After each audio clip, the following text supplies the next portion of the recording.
Bonsoir à tous. Pour ce soir, donc, nous recevons, et nous sommes très heureux de recevoir à nouveau, puisque il nous avait fait l'amitié de venir il y a quelques années, en 2019, pour la publication de son précédent ouvrage, L'Amérique fantôme. Et donc Gilles Havard, qui est directeur de recherche au CNRS, revient avec une publication de 2024 déjà. Donc un ouvrage, comme vous voyez, Les Natchez, une histoire coloniale de la violence. Et donc vous trouverez bien entendu l'ouvrage, comme vous avez pu le voir à l'entrée, ouvrage qui est publié très récemment en collection de poche. Donc pour ceux qui veulent un petit format, voilà, vous pourrez demander un petit format. Eh bien écoutez, on va céder la parole pour à peu près 55 minutes, 1 heure à Gilles Havard, qui va donc nous présenter ces Indiens, les Natchez, dans le sillage de François-René Chateaubriand. Et ensuite, on aura un temps de questions, si vous le voulez. Et je ferai circuler le micro, si ça ne vous dérange pas, pour les questions. Comme c'est enregistré, il faut que les questions soient enregistrées, sinon on n'entend pas il faut qu'elles soient enregistrées au micro, sinon il n'y a pas une bonne captation de son. Voilà, merci Gilles, et je te cède la parole, ainsi que le micro. Bonsoir tout le monde, merci beaucoup pour cette présentation. Comme il sera beaucoup question de l'au-delà dans ma présentation, je voudrais faire un double clin d'œil pour commencer à ma mère, dont ce serait aujourd'hui le 89e anniversaire, et aussi à André l'Espagnol, qui nous a quittés il y a quelques années et qui fut mon professeur à Rennes 2 et dont je me souviens souvent.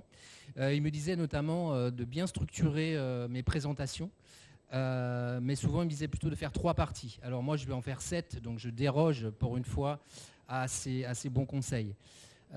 Donc qui sont les Natchez ou les Natchés, comme disaient les Français au XVIIIe siècle, hein, les Natchés comme on dit le nez, hein, puisque c'est sous l'influence de l'anglais à la fin du XVIIIe siècle que la prononciation Natchez s'est imposée, mais on peut dire Natché si on veut. L'ethnonyme était plutôt, alors première partie donc, l'ethnonyme était plutôt Teloel, hein, qui signifie le peuple du soleil. Et donc c'est un peuple, les Natchez, qui est totalement sorti de notre imaginaire. C'est vrai aux États-Unis, pour commencer. Hein, d'ailleurs, quand on va à Natchez, petite bourgade au bord du fleuve Mississippi, dans l'État du Mississippi, aujourd'hui, on a le sentiment que ce passé indien s'est totalement évaporé, sauf à l'occasion du powwow qui est organisé chaque fin de mars, donc à Natchez.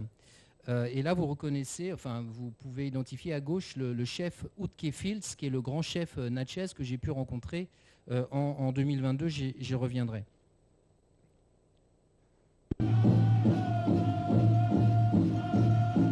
Donc, le powwow, c'est on trouve ça un peu partout en Amérique du Nord. Hein. Ce sont des danses, des compétitions de chant et de danse. Et là, donc, on est juste au-dessus du fleuve Mississippi, sur une sorte de promontoire, qui réunissait donc à cette occasion, c'est tous les ans, hein, le prochain, c'est dans quelques jours, des Amérindiens de diverses nations, dont les Natchez, qui vivent aujourd'hui en Oklahoma. Et donc, le chef Utke Fields, que vous voyez à gauche, vit actuellement en Oklahoma.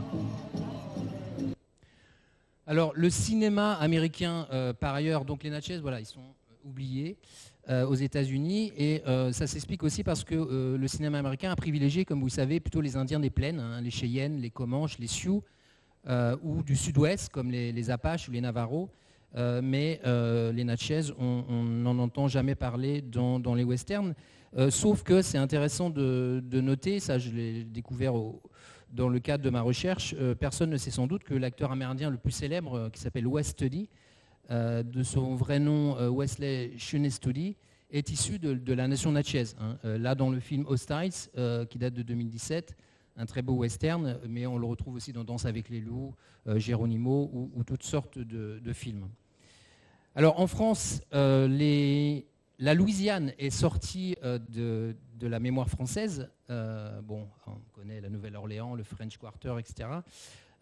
Mais les Natchez, finalement, ce n'est pas aux États-Unis qu'on trouve que s'est construite leur postérité, mais comme vous savez, en France, avec une mémoire qui est littéraire, donc et française, puisque les Natchez ont occupé une forte place dans l'imaginaire français du XVIIIe et XIXe siècle. Montesquieu en parle, l'abbé Raynal en parle, Chateaubriand, bien entendu, et Flaubert aussi, qui écrit en 1870 à George Sand « Le sang de mes aïeux, les Natchez, bouillonne dans mes veines de lettré ».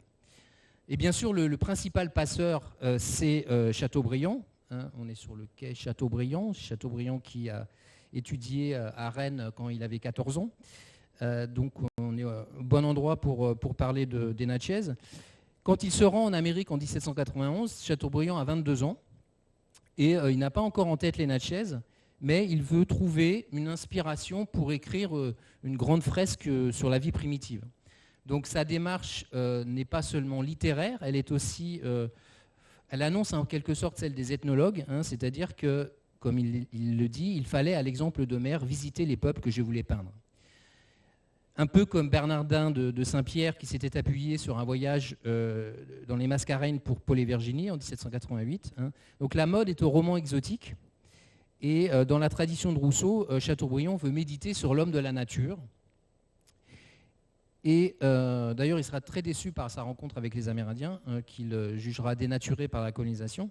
Et donc, il veut lier un événement spectaculaire de l'histoire coloniale, comme il explique dans cet extrait d'Atala, à la peinture des mœurs des sauvages, entre guillemets. Et donc, il trouve son événement qui est un massacre de Français par les Natchez qui est survenu en 1729, donc à Natchez, l'endroit où vous voyez les danses il y a quelques minutes. Donc je vais revenir sur ce massacre qui fait l'objet de mon livre. Donc ce voyage qui dure 5 mois de Chateaubriand en Amérique et aussi toutes les lectures qu'il a pu faire parallèlement lui inspireront 3 romans américains. Donc Atala, bien sûr, en 1801, là on voit une illustration avec la fuite d'Atala qui est une métisse Creek, donc Creek, nom d'une nation amérindienne, avec un autre personnage qui était un Natchez qui s'appelle Chactas, du nom d'ailleurs d'une population amérindienne de la région dont s'est inspiré Chateaubriand. Et puis l'année suivante, René, publié en 1802, et les Natchez finalement en 1826. Et donc dans cette saga, Chateaubriand critique la colonisation, mais on est moins dans l'histoire ou dans l'ethnologie d'ailleurs que dans un mélange de romans noirs et de romans exotiques. Dans la tradition des écrits missionnaires, Chateaubriand décrit des Natchez vertueux, comme Chactas, qui serait doté d'une bonté naturelle, ou Atala, qui est converti au christianisme. Et il y a aussi des Natchez vicieux, comme Ondouré, qui est un chef avide de pouvoir, avec au milieu d'eux le français René, qui est un peu le double de Chateaubriand, véritable figure du maudit, qui meurt lors de l'attaque de 1729 des Natchez contre les Français. Et cette peinture de Delacroix évoque le destin pathétique des Natchez qui sont décrits par Chateaubriand comme un peuple maudit.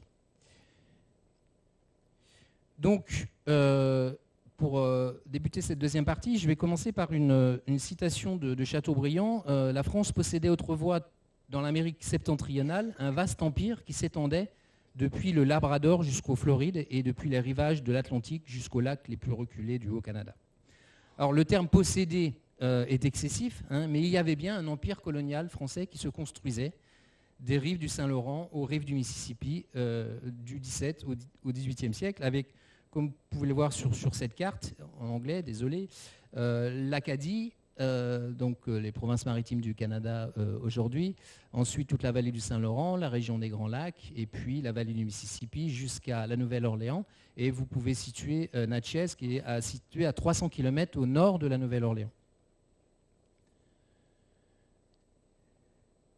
Mais on ne peut pas comprendre la Nouvelle-France, comme on l'appelait, l'Amérique française, ainsi on ne parle pas évidemment des populations autochtones, puisque cet empire, il s'est construit sur un socle géopolitique qui est celui des populations amérindiennes et à travers des alliances donc entre les Français et les Amérindiens. Donc en Louisiane, par exemple, vous avez les Natchez, vous pouvez situer donc dans la basse vallée du Mississippi. Vous avez aussi les Chactas, un peu plus à l'est, les Cherokees, les Alibamons qui sont des creeks, etc. Et puis dans les Grands Lacs, vous pouvez identifier les Hurons, dont je redirai un mot, ou les Iroquois. Donc, il y a un socle géopolitique, celui des alliances amérindiennes, mais ce socle est fragile. Il faut sans arrêt renouveler ces alliances dans le cadre de congrès à Montréal ou à la Nouvelle-Orléans, désolé. Il y a des conflits donc des Français avec les Iroquois au nord, donc au Canada, et aussi avec les Natchez, je vais en parler, les Chicachas, ou d'autres populations amérindiennes. Donc il y avait à la fois des alliances et des conflits du point de vue des Amérindiens. Si on va plus précisément dans le pays Natchez, donc on se trouve, donc là le Mississippi, qui signifie dans la langue des Outaouais, qui est un peuple des Grands Lacs, la large rivière. Effectivement, c'est un fleuve. À cet endroit-là, c'est 1,2 km de large, mais parfois c'est beaucoup plus. Et donc ce fleuve Mississippi, c'est l'épine dorsale de la colonisation française, en Louisiane, donc nommée par l'explorateur Cavelier de la Salle en 1682 en l'honneur de Louis XIV. Donc les premiers contacts entre les Français et les Natchez, c'est Cavelier de la Salle en 1682. Et puis ensuite, la colonie louisianaise est fondée à partir de 1699 par le moine d'Iberville, qui est un Montréalais, qui rencontre les Natchez en mars 1700. Mais dans le pays Natchez, la colonisation ne débute véritablement qu'autour de 1720.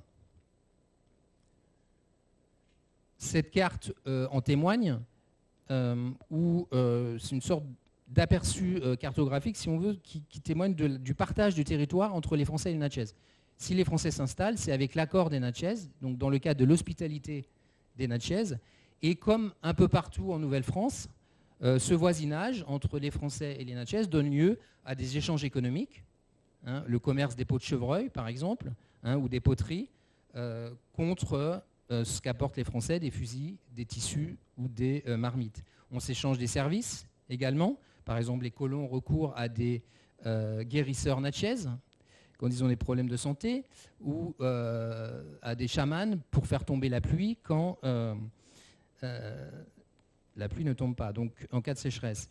Les Natchez parfois défrichent les champs des Français.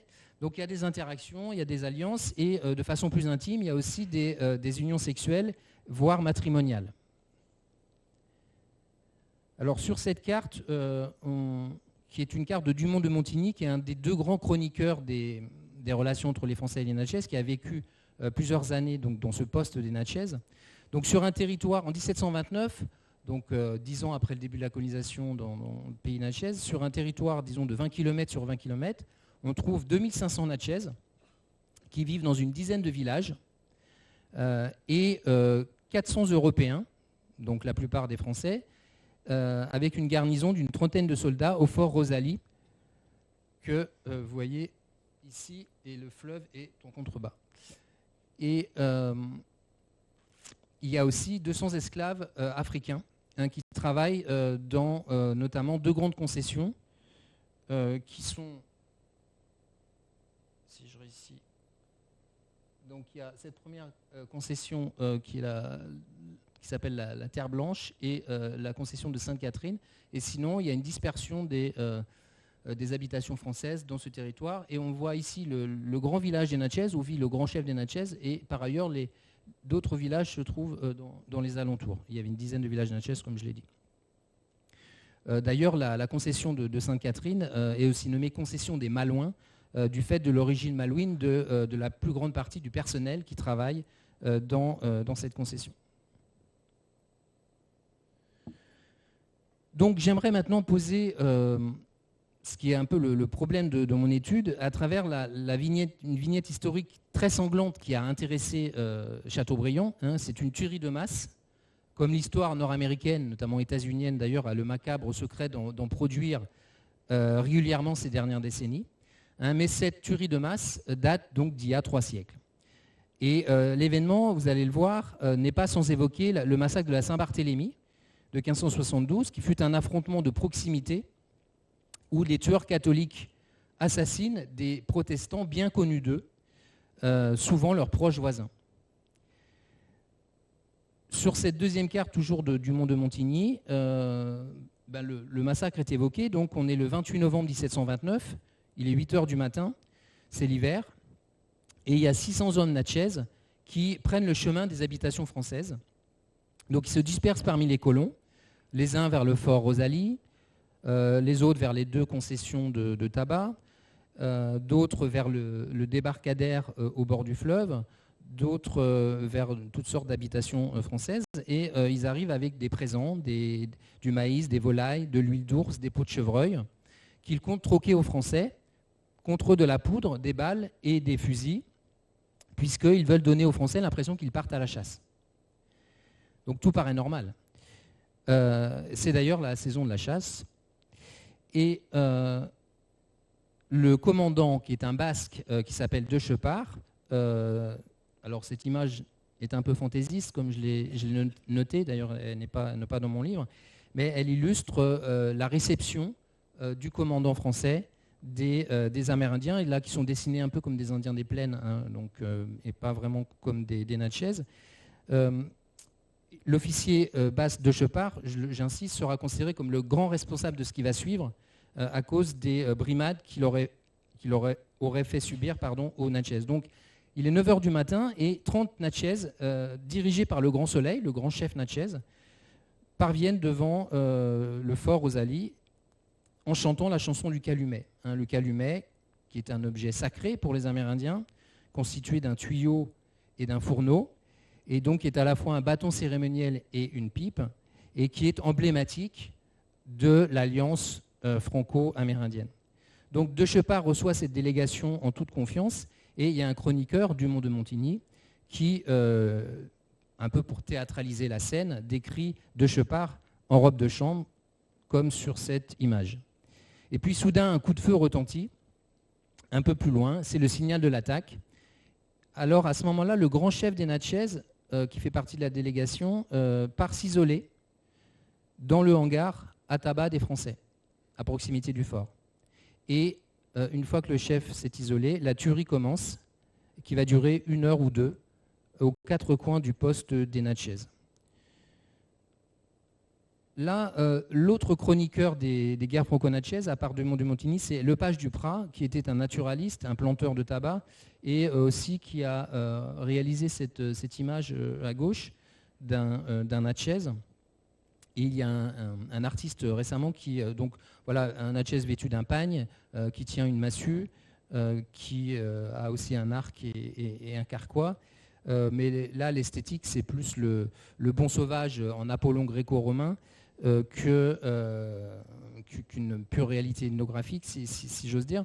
Mais ça a été repris donc par un artiste contemporain de façon plus réaliste, même si, à ma connaissance, dans les sources, le crâne des Natchez était souvent rasé. Donc le commandant De Chepard est le premier à être tué d'un coup de casse-tête, et puis la mort s'abat de façon contagieuse, puisque près de 250 colons sont tués par surprise. Les hommes notamment, presque tous scalpés et décapités, certains étant aussi torturés. Les têtes, c'est très violent, hein. Les têtes sont d'ailleurs soigneusement rangées au sol, en rond, et les corps mis en rond se tenant la main.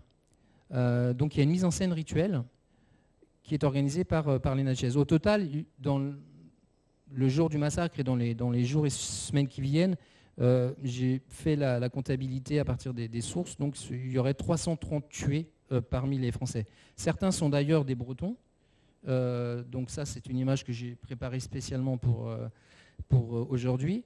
Par exemple, Adrien, constructeur de Saint-Malo, paroisse de Saint-Servant, Pierre-Alain Duguet, dit le petit maçon de Rennes en Bretagne, sa femme vivante, donc elle a survécu, mariée, elle s'est remariée au nommé Laprade, hein, ou Paul Salomon de Brest, venu dans la concession Saint-Ouen, etc., etc.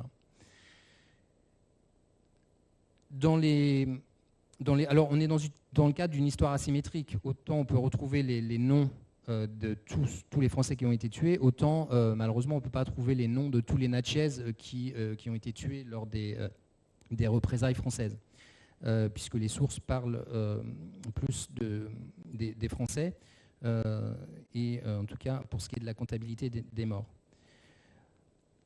Il y a par exemple, alors les sources décrivent de façon plus spécifique la façon dont sont morts quelques Français importants, comme un père jésuite qui aurait été tué juste après avoir dit la messe, ou encore un commis de la Compagnie des Indes qui s'appelait Laloire des Ursins, et qui était lui marié à une femme natchez, et qui est parvenu à tuer 4 natchez. Il était à cheval avant d'être tué lui aussi. C'est l'un des rares actes de résistance lors de cette matinée fatidique, puisque en tout 12 natchez auraient succombé. Mais l'effet de surprise, donc face à des colons pris sur le vif, et pour la plupart désarmés, en plus de l'aspect massif de la tuerie, justifie, je pense, l'emploi du terme massacre. Et au moins dans un premier temps, les femmes et les enfants, pour la plupart, sont épargnés, comme en bas. Perrine Nézet, qui est originaire de Lorient et qui était mariée à Simon Robinet, qui lui a été tué. Et donc Perrine Nézet se remariera ensuite. C'est le cas également d'une femme dont je parle beaucoup dans le livre, qui s'appelle Marie Baron, qui a survécu, donc, qui était la femme d'un nommé Jean Roussin, et qui se remariera ensuite avec Dumont de Montigny, le chroniqueur.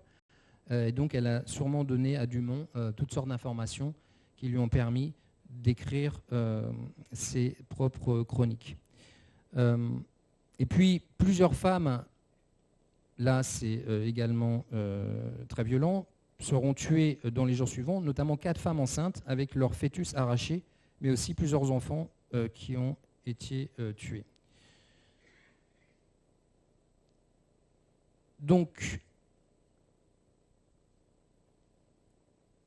alors juste, la plupart des hommes sont tués, sauf 2 qui ont été capturés, mais qui n'ont pas été tués, un charretier et un tailleur.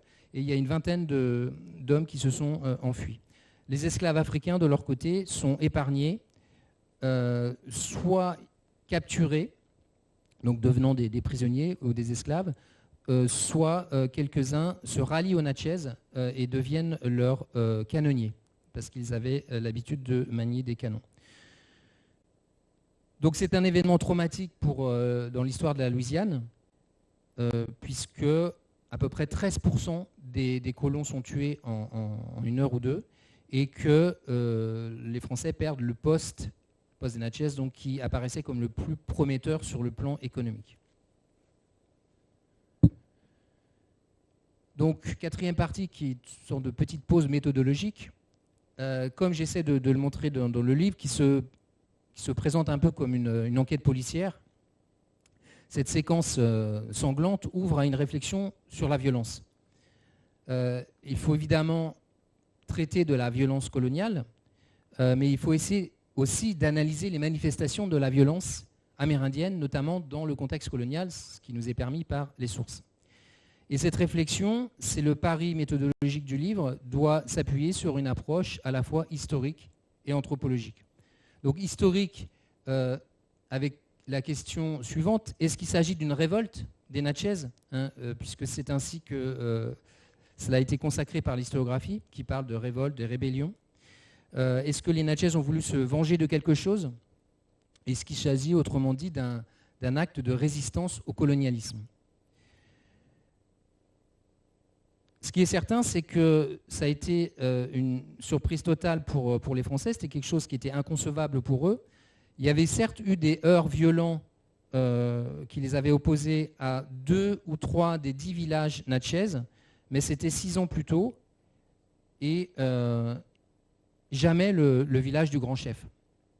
Donc ce sont plutôt des relations d'alliance et de bon voisinage qui avaient prévalu pendant une dizaine d'années, et même une trentaine d'années si on remonte au tout début de la colonisation dans la basse vallée du Mississippi. Et puis, donc réflexion historique, réflexion aussi anthropologique, avec cet enjeu qui est celui de l'altérité culturelle. On a des gens qui vivent côte à côte, les Français et les natchez, mais qui n'ont pas nécessairement les mêmes cadres mentaux ou culturels.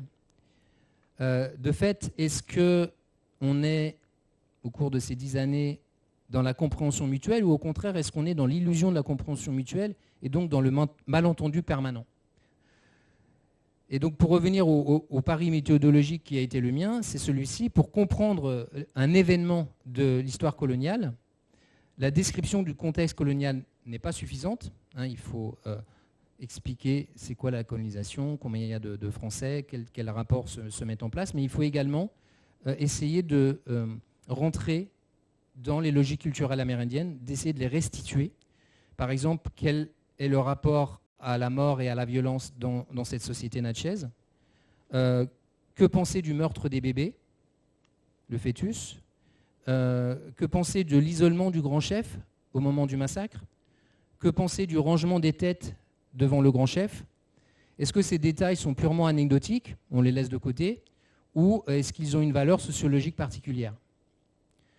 Donc il faut essayer d'observer les sources pour mener l'enquête de façon méticuleuse, à la recherche du moindre indice. Et par chance, on dispose de sources assez nombreuses. Donc ce n'est pas par hasard si les Natchez ont inspiré Chateaubriand. Il y a une sorte de miracle documentaire à leur sujet, puisqu'aucun peuple amérindien, à part les Hurons dans les Grands Lacs, qui ont été très documentés par les jésuites en particulier, aucun peuple donc n'a été aussi documenté que les Natchez.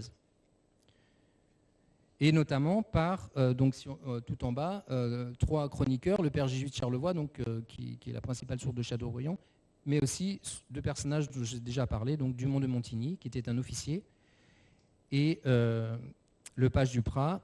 Et ces 2 individus ont vécu plusieurs années parmi les Natchez, et par bonheur pour eux, et pour l'historien aussi d'ailleurs, ils sont partis quelques mois avant le massacre du 28 novembre 1729. Ils ont quitté le poste des Natchez pour aller à la Nouvelle-Orléans.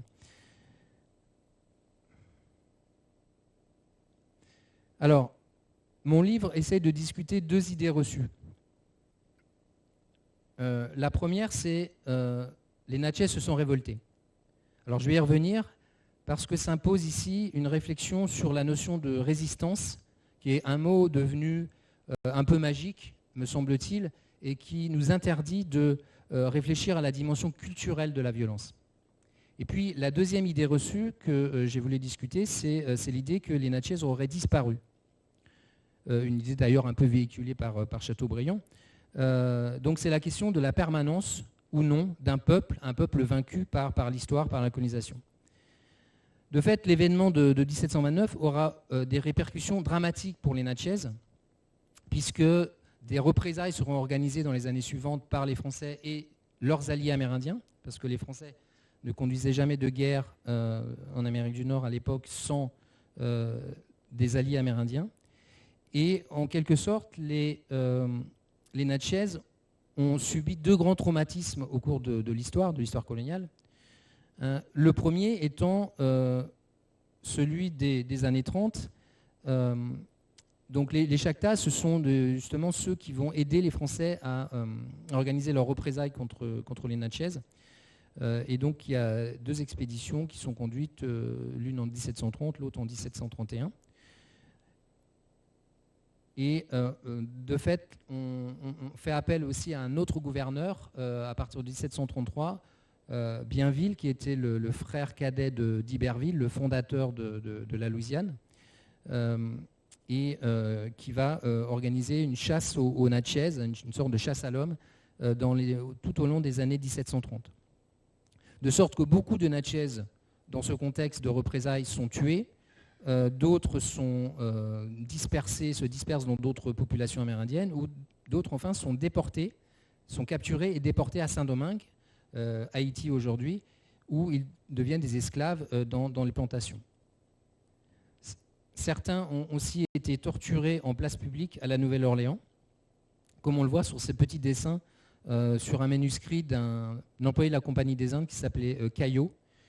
Et donc là, dans une sorte de mélange entre le théâtre européen des supplices et la culture de la torture chez les Amérindiens, on voit une femme natchez qui, d'après une source, se serait montrée très violente à l'égard des prisonniers et des prisonnières français lors de l'attaque du 28 novembre 1729 et dans les semaines qui ont suivi.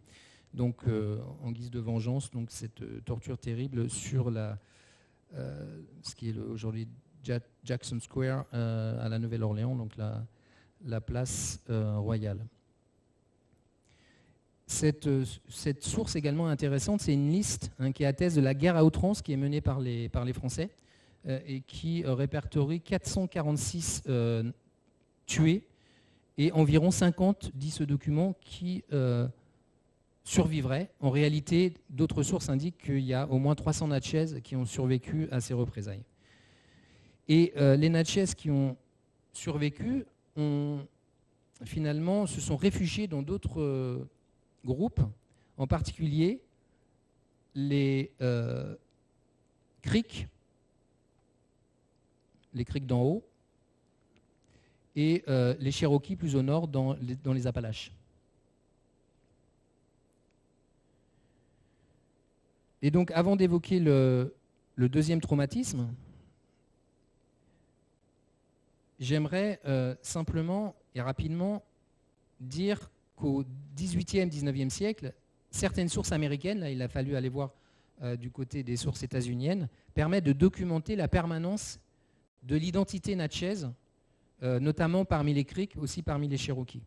Par exemple, il y a un traité de paix signé entre les Américains et les Creeks à New York en 1790. Alors là, on ne voit pas grand-chose, mais si on regarde dans le détail, il y a 4 chefs natchez, dont un qui s'appelle Shinabi, qui est désigné comme le grand guerrier natchez. Et donc, l'identité natchez ressort sur ce traité. Ce sont des chefs Creek natchez, si l'on veut. Et ils parlent toujours la langue natchez. Donc, il y a ce chef Shinabi en 1790, qui était d'ailleurs un allié des Américains. Et son fils Ishalakté, on le trouve ici peint par un grand peintre des Amérindiens qui s'appelait Charles Burt King. Ishalakté s'est rendu à Washington en 1826 pour un autre traité avec les Américains. Et à cette occasion, d'ailleurs, il rencontre un homme politique qui est un des fondateurs de l'ethnologie américaine, qui s'appelait Albert Gallatin, d'origine suisse. Et il recueille auprès de Ishalakté un vocabulaire natchez qu'il va ensuite confier à Duponceau, qui est un philologue francophone né sur l'île de Ré et qui a fait carrière aux États-Unis et qui a été un des fondateurs de l'American Philosophical Society à Philadelphie. Donc j'en viens au deuxième traumatisme, c'est la déportation de la plupart des Amérindiens qui vivaient à l'est du Mississippi, donc à l'ouest du Mississippi, ce que les Américains appellent l'Indian Removal. Et donc les Natchez qui vivaient parmi les Creeks et les Cherokees vont, comme les Creeks et les Cherokees, être déportés, comme on le voit dans le cas ici des Creeks.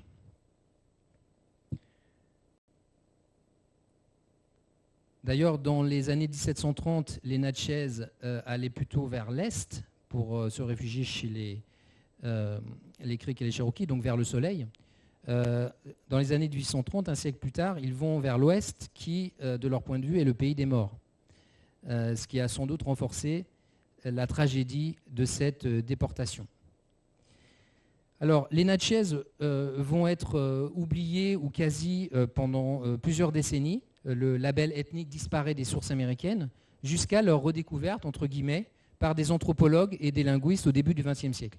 Et là, sur cette photo, on voit l'anthropologue au milieu, John Swanton, qui est le fondateur de l'anthropologie des Amérindiens du sud-est des États-Unis, donc au début du XXe siècle, et qui se montre fasciné par l'organisation sociale des Natchez, j'y reviendrai, et qui tente de documenter la langue, dont il reste alors, on est en 1908, 5 locuteurs seulement, dont Wattsam, qui se trouve à la droite de Swanton. On retrouve Wattsam avec sa moustache à gauche lors d'un autre enregistrement sous l'égide d'un autre linguiste avec sa chemise blanche au milieu, qui n'est pas resté dans l'histoire, mais qui s'appelait Victor Rist, Et donc, Watsam était l'un des 5 derniers locuteurs, et la toute dernière est une femme, donc une locutrice, qui s'appelait Nancy Raven. Et donc c'est une photo qui date de 1908. Nancy Raven est morte dans les années 1950, et c'est la dernière dépositaire de la langue natchez. Mais ce qui est intéressant, c'est que quand les anthropologues linguistes au début du XXe siècle étudient la langue natchez, eh bien, en fait, ce natchez a à peine changé, disent ces linguistes, par rapport au XVIIIe siècle, parce que Lepage Duprat, dans son histoire de la Louisiane qui date de 1758, avait recueilli des mots en natchez, et donc la mise en parallèle de ce qui est recueilli au début du XXe siècle et de ce qu'avait recueilli Lepage Duprat au début du XVIIIe siècle fait dire à ces linguistes que la langue n'a pas changé, donc elle s'est maintenue. Et dans les années 1960-1970, donc là, la langue natchez n'est plus parlée, mais on le voit d'ailleurs, le personnage qui est à droite et qui donne la cadence de cette danse, il s'appelait Archissa, c'est le neveu de Watsam, le moustachu dont j'ai parlé précédemment, et qui a cherché à revitaliser les traditions indiennes. Et là, alors c'est pas du tout le powo dont je parlais tout à l'heure, ce sont des danses nocturnes autour du feu, qui s'appellent les stomp dances. Et c'est beaucoup plus lent que le powo, et puis surtout, il n'y a pas d'esprit compétitif. Ce sont des danses qui existent toujours aujourd'hui. J'ai d'ailleurs pu y assister grâce au chef natchez dont je vais dire un mot tout de suite. Mais là, pas possible de prendre de photos ou de filmer quoi que ce soit, bien évidemment, parce que c'est un lieu sacré. D'ailleurs, ces stomp dances sont considérés comme beaucoup plus traditionnels, beaucoup plus sacrés que les powo, qui a un côté un peu plus profane, si on veut. Et donc, en 2022, dans le cadre de cette recherche, j'ai pu rencontrer celui qui se présente aujourd'hui comme le grand soleil natchez et qui tente de faire revivre la nation natchez dans l'espoir d'une reconnaissance par le gouvernement fédéral américain, parce que en fait, cette petite tribu oubliée, petite tribu fantôme, n'est pas reconnue en tant que telle par le gouvernement américain. Et donc, cette nation natchez aujourd'hui a 2 chefs, dont le grand soleil, Utkifield, et 4 maires de clan, et donc il y a 6 individus qui représentent, qui forment le gouvernement natchez d'aujourd'hui. Et donc c'est ce séjour de recherche en mars-avril 2022 qui m'a définitivement convaincu que ce livre sur les natchez ne pouvait pas seulement être l'analyse d'un événement violent, mais qu'il devait être aussi une réflexion sur la permanence, l'éventuelle permanence d'un peuple sur 3 siècles d'histoire, donc c'est ce que j'ai réussi à faire, puisqu'il y a toujours des natchez aujourd'hui qui se revendiquent comme tels. Alors je reviens un petit peu en arrière pour qu'on se plonge un petit peu plus dans ce qu'était la société natchez au début du XVIIIe siècle. En quelque sorte, Lepage Duprat et Dumont de Montigny ont donné une densité historique aux natchez et à l'événement de 1729. Chateaubriand leur a donné une épaisseur littéraire, et Swanton, l'anthropologue, qui a d'ailleurs bien lu Lepage Duprat et Dumont de Montigny et les autres chroniqueurs, leur a donné une épaisseur anthropologique. Donc que dire de cette société natchez qui a fortement fasciné les Français, les colons français, et ensuite donc Chateaubriand. Alors, sociologiquement, elle a souvent été vue comme une exception, un apax, qui n'aurait pas d'équivalent en Amérique du Nord. Parce que grand chef, société hiérarchisée, etc., je vais y revenir. Et donc qui évoquerait plutôt, cette société natchez du XVIIIe siècle, les sociétés hiérarchisées de Mésoamérique, donc les Aztèques, les Tarasques ou les Mayas.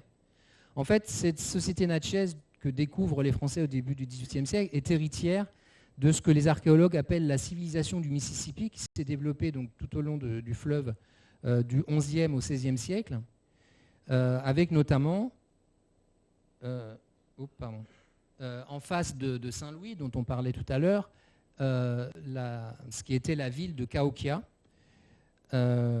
qui était formée de plus de 200 tumuli ou tertres, avec une forte densité de population, au XIIIe siècle, 15 000 habitants, une société très hiérarchisée, nous expliquent les archéologues, et une sorte de culte solaire.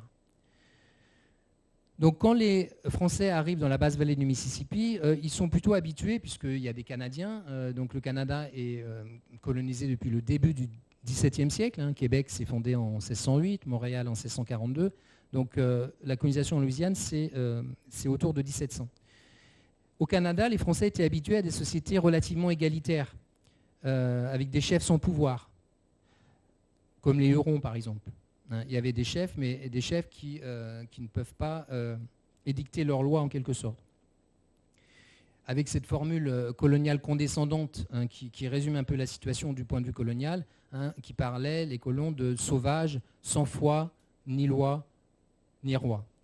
Mais avec les Natchez et leurs voisins d'ailleurs moins connus comme les Chitimacha, les Taensa ou les Koroa, les Français décrivent au contraire un peuple à la culture qu'ils jugent extrêmement sophistiquée, caractérisée notamment par une vie rituelle très intense. Or, les Français à l'époque, comme vous le savez, on est à l'époque de Louis XIV, sont obsédés par l'étiquette, et donc ils ne manquent pas de relever cette vie rituelle exacerbée, notamment s'agissant du grand chef ou grand soleil. C'est un peu le paradoxe du massacre. C'est-à-dire que ce peuple Natchez faisait l'admiration des Français, qui ont cru retrouver en eux certains aspects de leur propre grandeur, tels qu'ils l'apercevaient, et donc à certains égards, ils se sentaient proches d'eux, alors qu'en réalité, on était dans une situation d'altérité maximale. Il y a 3 thématiques qui se dégagent des sources, si on veut caractériser la société natchez. La première, c'est la question du pouvoir. Donc, on a à la tête de cette société un grand chef qui est nommé Wachil Likip, qui signifie grand feu très grand, donc le grand soleil, qui est considéré comme le frère cadet de l'astre solaire. Il vit d'ailleurs en hauteur, dans une maison construite sur un tumulus, un Komakaokia, mais moins haut, et donc plus proche de l'étage céleste de l'univers. Comme l'a montré notamment Claude Lévi-Strauss, l'univers chez les Amérindiens est étagé en plusieurs strates. C'est très variable selon les populations, mais en gros, on retrouve souvent 3 niveaux. Le céleste, à l'autre extrémité, le ctonien, et entre les deux, la surface terrestre, à laquelle se mêle parfois une dimension aquatique.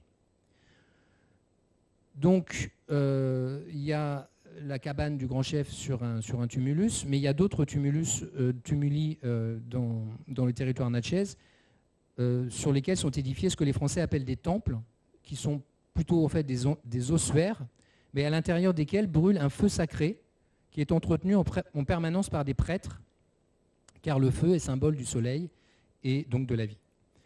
Donc le grand soleil vit dans le grand village, comme je l'ai dit, et son autorité est souvent présentée par les Français comme absolue, voire despotique.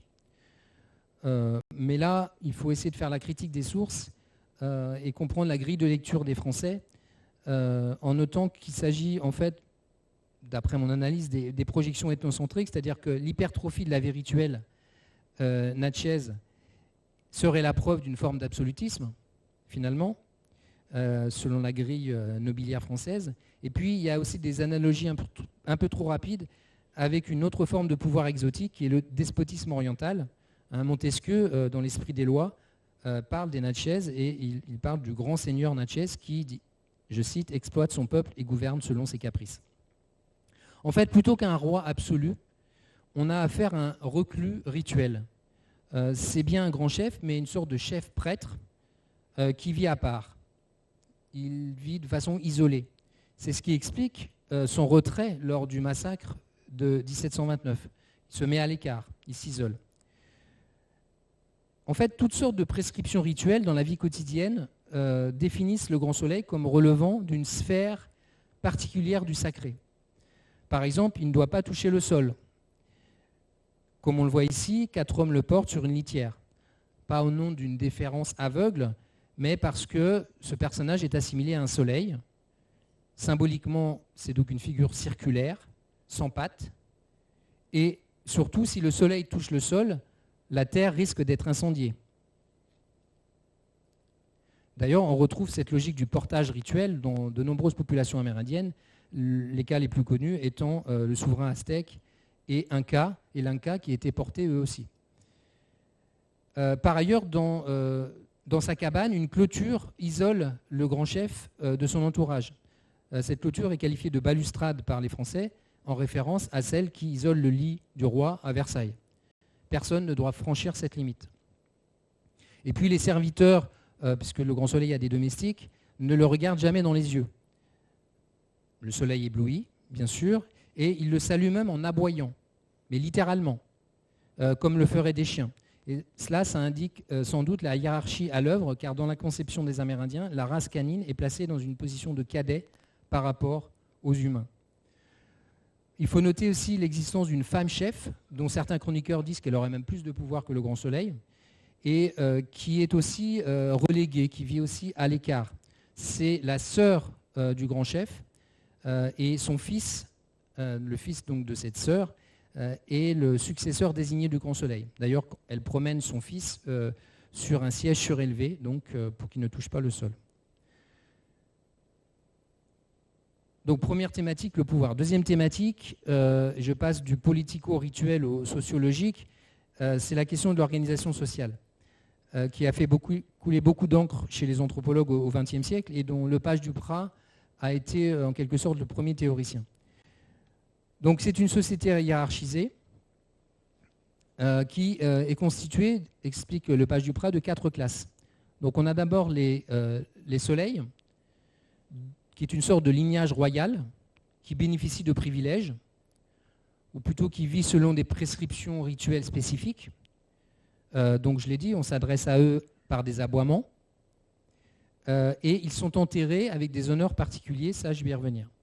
Ensuite, en dessous, vous avez les nobles, puis les considérés, et enfin les puants. Et de façon plus fondamentale, ces 4 classes se regroupent en 2 moitiés. D'un côté, la noblesse au sens large, donc les 3 premiers groupes, de l'autre, les puants, donc dans l'imaginaire français, les roturiers. Chaque moitié a même sa langue particulière. Donc c'est un dualisme qui est extrêmement sociologiquement, linguistiquement marqué. Un dualisme qui est très courant dans l'Amérique autochtone, même s'il n'est pas toujours de nature cosmique et hiérarchique comme ici. Les sociétés amérindiennes, en fait, se pensent à travers toute une série d'oppositions, par exemple le rouge et le blanc. Le rouge, c'est la guerre, le blanc, c'est la paix, l'harmonie. Et chez les Creeks ou les Cherokees, vous aviez des villages rouges, donc associés à la guerre, des villages blancs associés à la paix. Et le fameux bâton rouge qui a donné naissance à un toponyme célèbre est lié à ce vocabulaire guerrier. C'était des grands bâtons peints en rouge qui étaient dressés en direction de l'ennemi. Donc blanc, rouge, mais autre opposition fondamentale chez les Amérindiens, c'est le haut et le bas. Le haut, ici, c'est la noblesse, qui est associée à l'étage céleste, et le bas, ce sont les puants, qui sont associés à la terre, la boue, les marécages, les bayous, d'où s'exhalent parfois des odeurs nauséabondes. Je rappelle qu'on est en Louisiane. Et ce dualisme sociologique constituait une réalité extrêmement prégnante donc dans l'univers mental des Amérindiens de la région.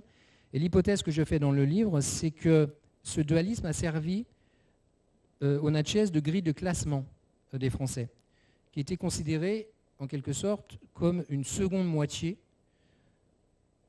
et en fait comme des parents en puissance qui viennent s'agréger au corps sociopolitique natchez.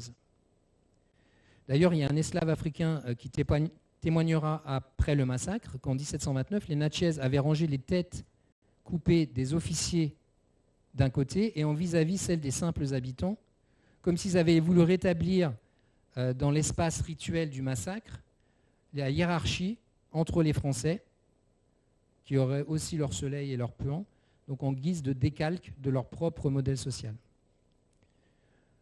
Enfin, dernière thématique pour comprendre ces sociétés natchez, c'est la question du rapport à la mort.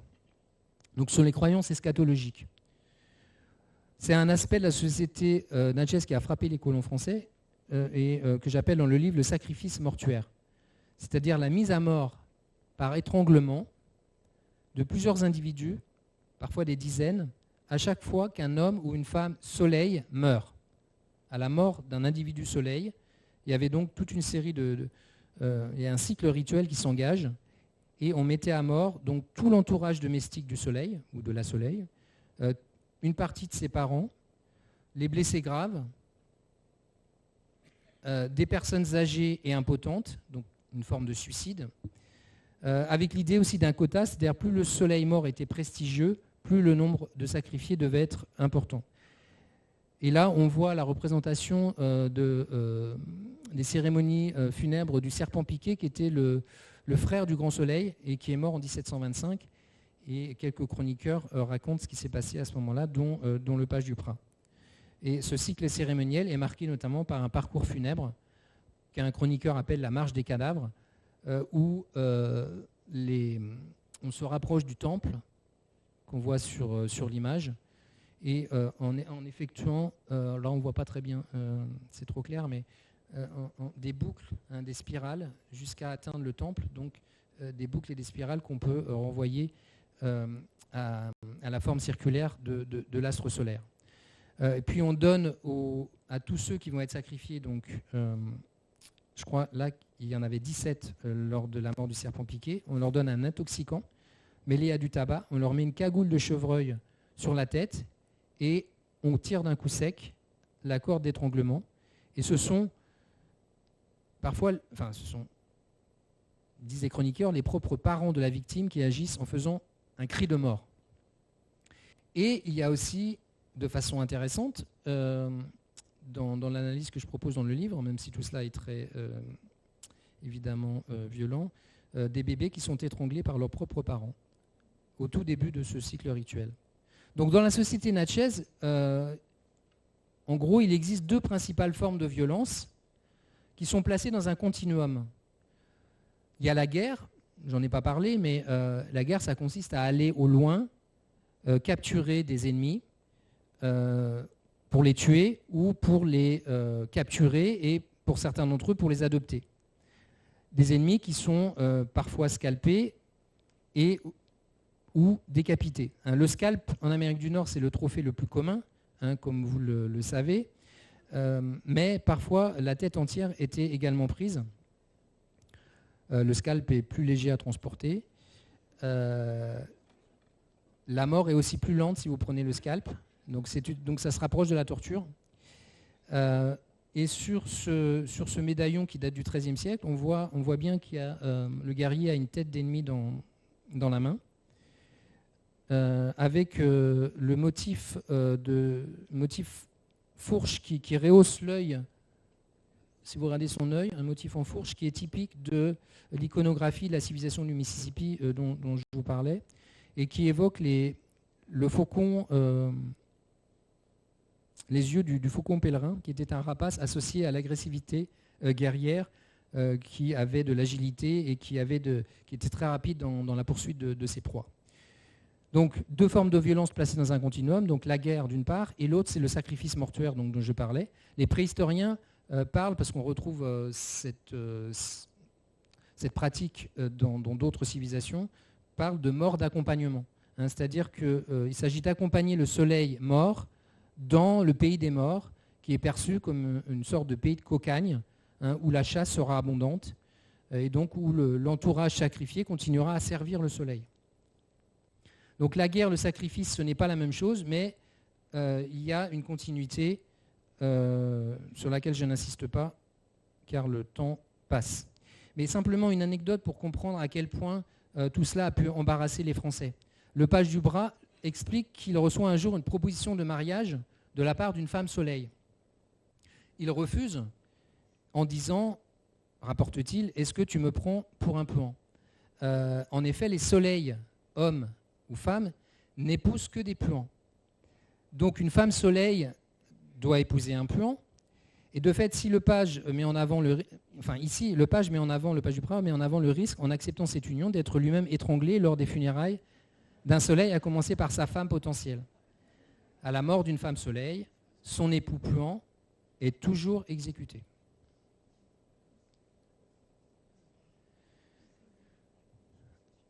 Donc pour finir, je reviens sur l'attaque de 1729, qui est généralement présentée comme une révolte, donc je l'ai dit. Et si vous voulez, la notion même de révolte ne m'a jamais convaincu. D'abord parce que les Natchez, comme les Amérindiens à cette époque en Nouvelle-France, n'étaient pas soumis aux Français. Hein, les Français qui n'incarnaient pas une autorité légitime. Selon la conception du roi de France, d'ailleurs, les Amérindiens étaient des alliés du gouverneur de la Nouvelle-France, mais pas des sujets. Donc la notion de révolte ne fonctionne pas. Mais ce que je n'avais pas prévu au début de la recherche, c'est d'être conduit plus loin dans cette remise en question.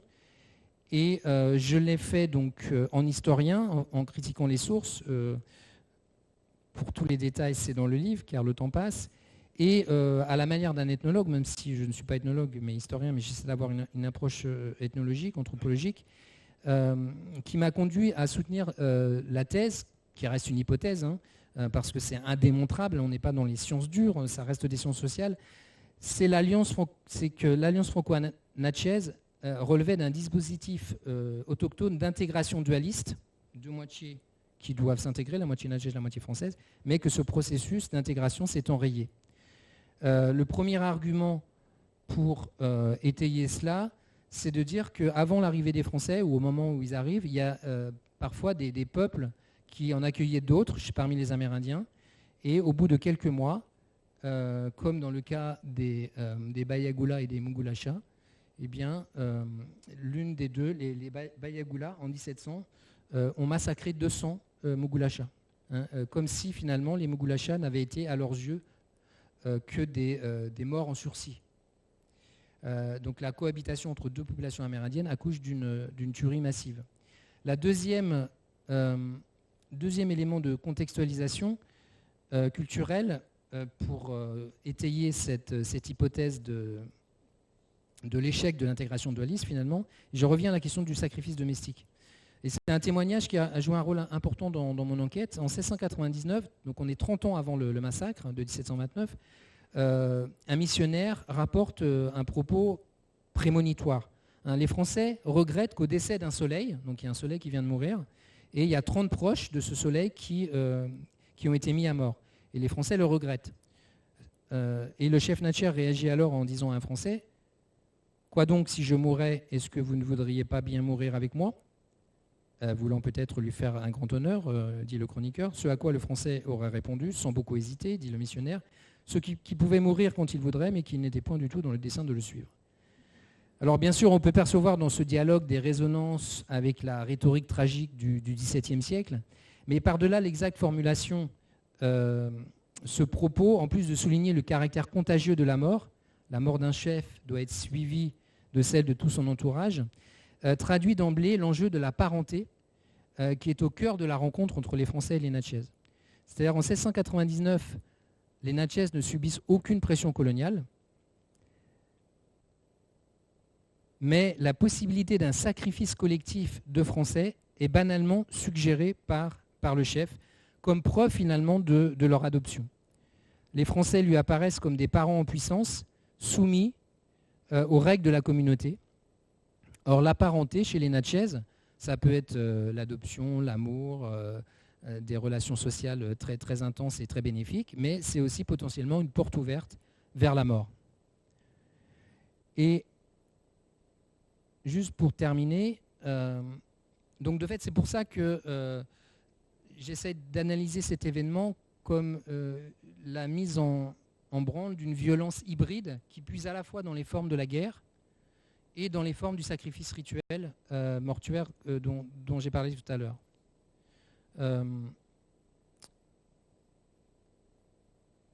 Watson, dont vous vous souvenez, qui était un des derniers locuteurs, explique dans un entretien dans les années 30, la tribu Natchez a été victime d'ennemis tant à l'intérieur qu'à l'extérieur de sa tribu il y a longtemps avant la déportation. Ils ont eu des guerres intertribales avec les Choctaws et les Creeks ainsi qu'avec les Blancs. Un chef fanatique dont les exigences ont entraîné de telles pertes pour la tribu qu'il a été tué par son propre peuple. Alors évidemment, là, je suis un peu dans la spéculation, mais on peut se demander si ce chef fanatique, ce n'est pas De Chepard, et qui est présenté ici comme un chef Natchez. Donc, encore une fois, ça traduirait l'idée que les Français étaient considérés comme des membres potentiels du peuple Natchez.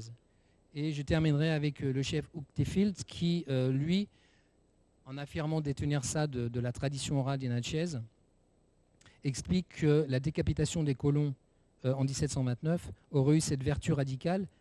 Quand vous coupez la tête de quelqu'un, évidemment, vous le privez d'autonomie pour se déplacer et vous l'empêchez de rejoindre l'autre monde, le pays des morts, dont je parlais tout à l'heure. Donc au moins, on retrouve à travers cette évocation l'enjeu eschatologique qui est au cœur, selon moi, de l'événement de 1729. Les Français, au final, sont tués, mais ne sont pas conviés dans le pays des morts, du moins pas dans sa version enviable, parce que, je ne suis pas rentré dans les détails, il y avait un autre pays des morts, marécageux, infesté de moustiques et de crocodiles, et c'est peut-être là que devaient se rendre pour les Natchez les Français. Je m'arrête là.